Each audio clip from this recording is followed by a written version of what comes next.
does.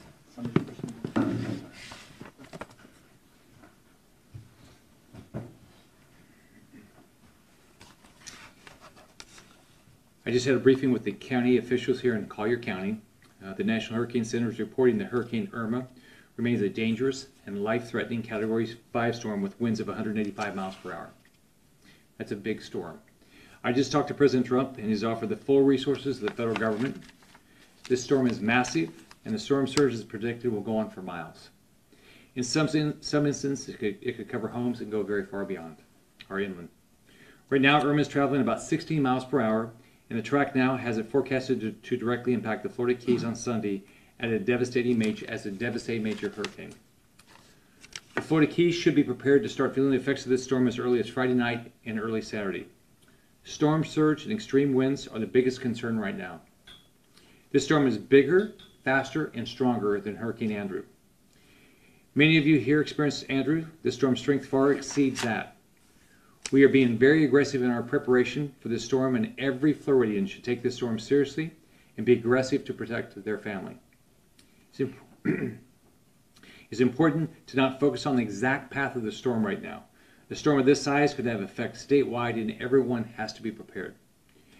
I know it has shifted a little bit to the east in the latest forecast, but we all have to understand that this is serious and we cannot take chances. This is life-threatening. This is not a storm you can sit and wait through. So many states have reached out to voice their support for us. I just spoke with New Jersey Governor Chris Christie, and he offered the support of the New Jersey National Guard. We also heard from New York, who offered full support. One of our top priorities right now is fuel availability. Today I spoke with the governors of Alabama and South Carolina, and reached out to Governor Deal of Georgia to request that they also rescind weight and driver regulations so out-of-state resources can move expeditiously into Florida. We're moving as much fuel through the system as fast as possible. And our waivers on truck weight restrictions and driver hours are helping to move fuel so we can get it to you very quickly. We're doing all we can to streamline fuel delivery, but you may see lines and even some outages. In the Keys, we're doing everything possible to get gas to everyone as quickly as possible. But we're going to do everything we can to get everybody out of the Keys. If there's an evacuation, we'll do everything we can to get people out. We're looking at all possible avenues to ensure everyone gets out. For everyone across the state, if you are going to shelter in your county, please take only enough fuel that you need. If you don't need to fill your tank to the brim because you're going to stay in your county, don't fill it up. I spoke to the U.S. Department of Transportation Secretary Elaine Chao today, and she's been very supportive. The federal DOT has lifted federal regulations of fuel to get gas to Florida as quickly as possible. All of our ports are open and operating to bring fuel and supplies in. Evacuations. Right now there is mandatory evacuation order in effect for all visitors in the Florida Keys. Tonight this order will go into effect for all residents. We estimate that about 25,000 people have already evacuated from the Keys. Listen to your local officials for evacuation orders. They will tell you if and when your area needs to be evacuated. So listen to the locals. If you're told to evacuate, don't wait. Get out quickly. If you look at what happens is if you wait, that's when we end up with the lines on the highways. When local officials tell you to evacuate, they do so because it's not safe to stay. We can expect additional evacuations if this storm continues so near to our state. Everyone must listen to their local officials. Individuals with special needs started being evacuated from Miami this morning, and Miami-Dade County officials are also advising residents living in low-lying areas to start evacuating today. There are voluntary evacuations being ordered in Collier County. Broward County has issued voluntary evacuations of mobile homes in low-lying areas beginning today. I cannot stress this enough. Do not ignore evacuation orders. Remember, we can rebuild your home, but we cannot rebuild your life. Real-time traffic information and evacuation routes is available at www.fl511.com. In my direction, all tolls have been waived across Florida roadways. This should help families evacuate quickly and safely. We are preparing for Irma to directly impact our state, and while it's still too early to tell exactly where this storm will go, it is incredibly important that all Floridians keep a close eye on this incredibly dangerous storm. Do not sit and wait for this storm to come. It is extremely dangerous and deadly and will cause devastation. Get prepared now. Regarding the Florida National Guard, I just activated an additional 900 members of the Florida National Guard. By the end of the day, there will be a total of 1,000 Guard members to immediately begin assisting with ongoing Hurricane Irma preparation. The Florida National Guard is incredibly important to executing emergency preparedness and response actions across the state, and I will continue to activate more members as needed. These members will be in place to help with evacuations and sheltering, as well as coordination of search and rescue with the Florida Fish and Wildlife Conservation Commission. National Guard members will also be assisting utility companies following the storm as they respond to return power to homes and businesses. I've directed the remaining 6,000 available members of the Florida National Guard to report for duty no later than Friday morning. In addition, 13 helicopters, more than 1,000 technical high water vehicles are on standby.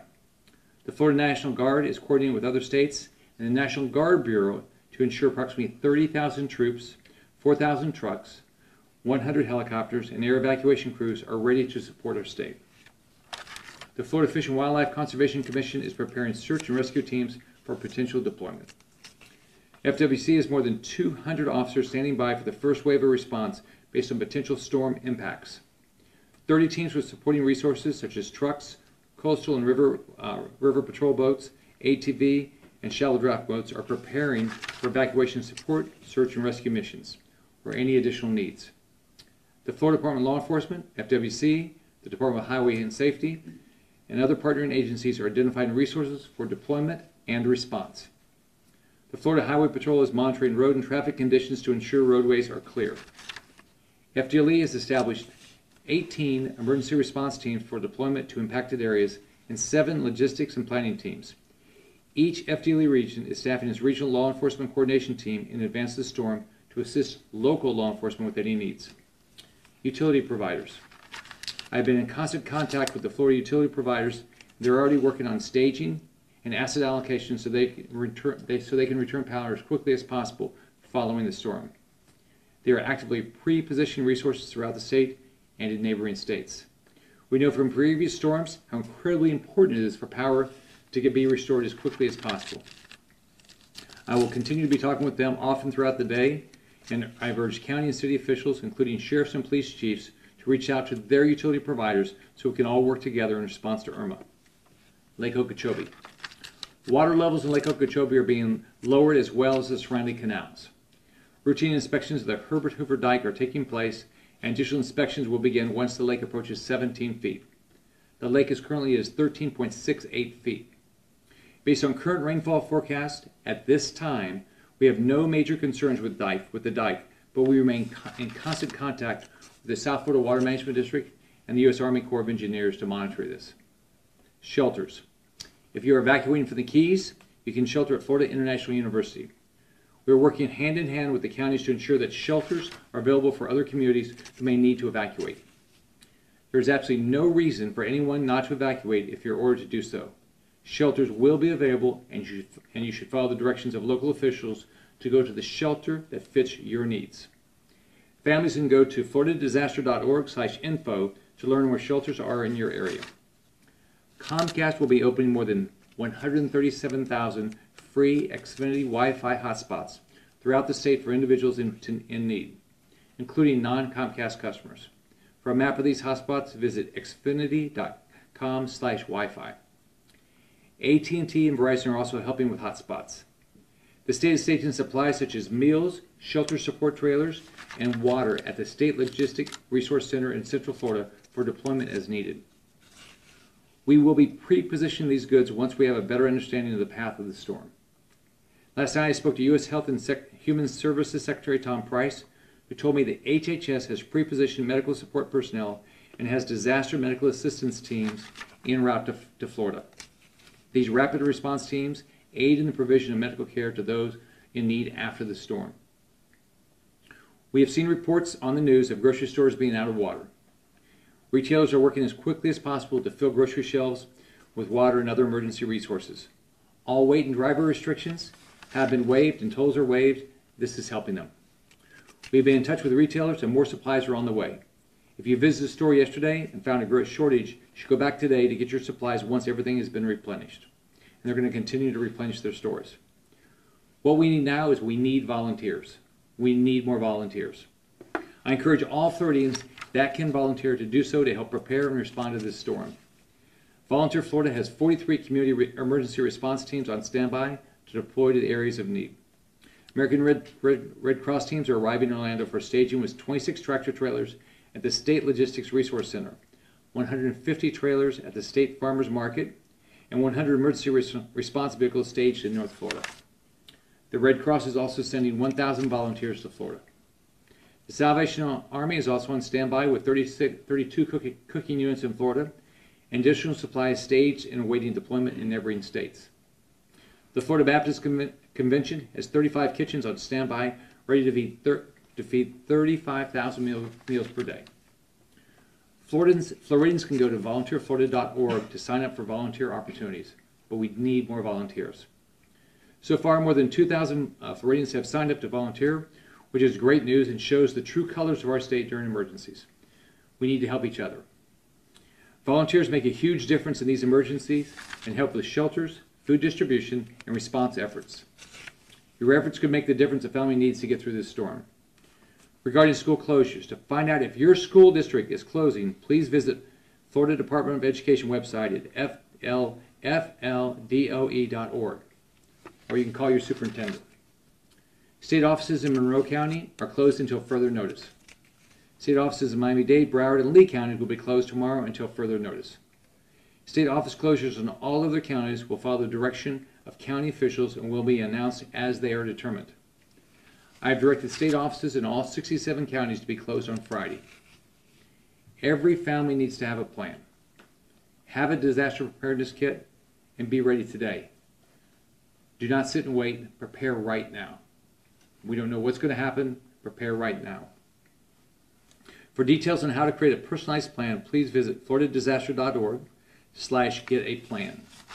If you need to fill your prescriptions, do it today. You can fill them early at your local pharmacy so you're prepared.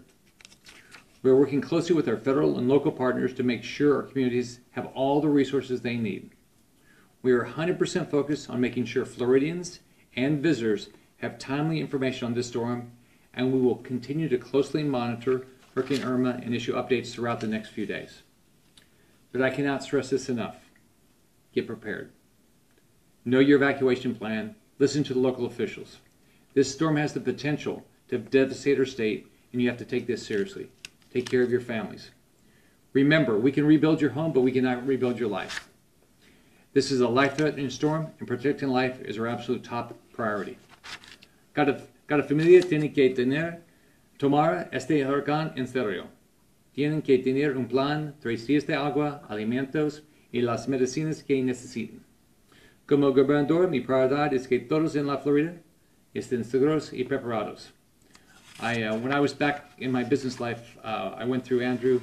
These things can change very rapidly at the end. We evacuated two hospitals because we thought it was going to come in through the middle of Miami. The last minute changed. It went to a hospital that we had evacuated patients to, and we lost all the power, all the windows were blown in. We had to hand vet patients for 10 hours. So remember, these things can change quickly. This is bigger than Andrew. It's more wind.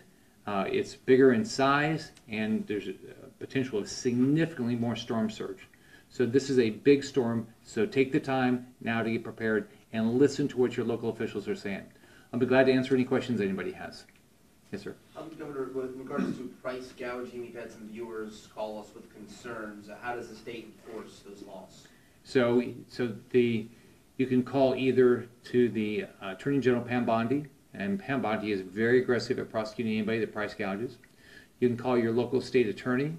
Both of them have hotlines that you can call, and you call either one of them. The state attorneys here around the state and Attorney General Bondi are very aggressive at people that price gouge. I mean, it's not fair. I mean, to price gouge. Think about your neighbors. Think about people that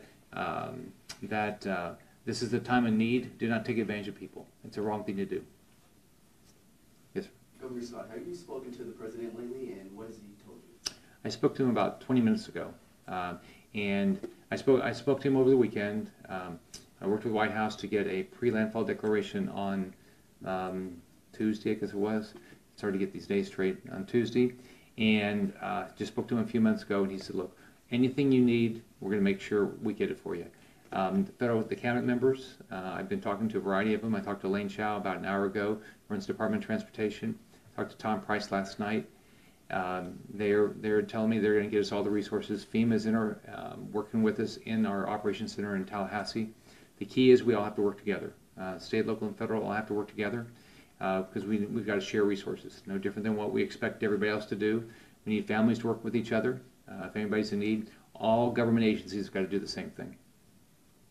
Are low-lying areas of Miami being evacuated? They're advising, they're recommending that people in low-lying areas evacuate right now. So they're doing the same thing. I think it's east of Federal Highway in Broward and in the Barrier Islands. So anybody's, as we make these decisions on evacuations, it's how much wind are we going to get, what's the storm surge going to be like, and how big is the storm. So right now it moved slightly to the east this morning, but it has the potential to have a dramatic impact on the whole state. On both, it still can go on both coasts. These things move. So, yes.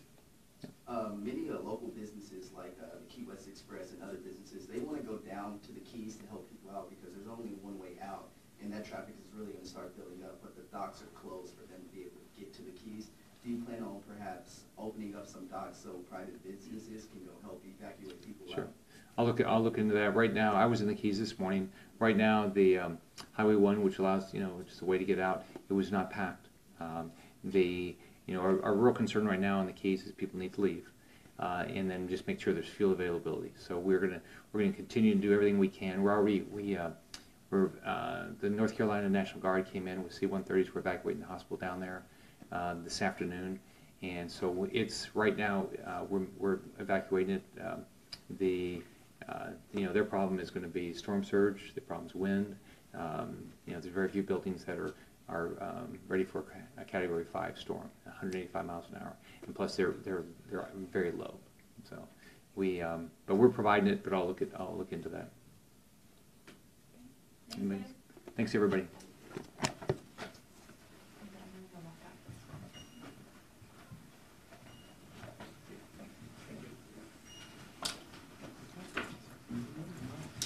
Can we get that to the meeting?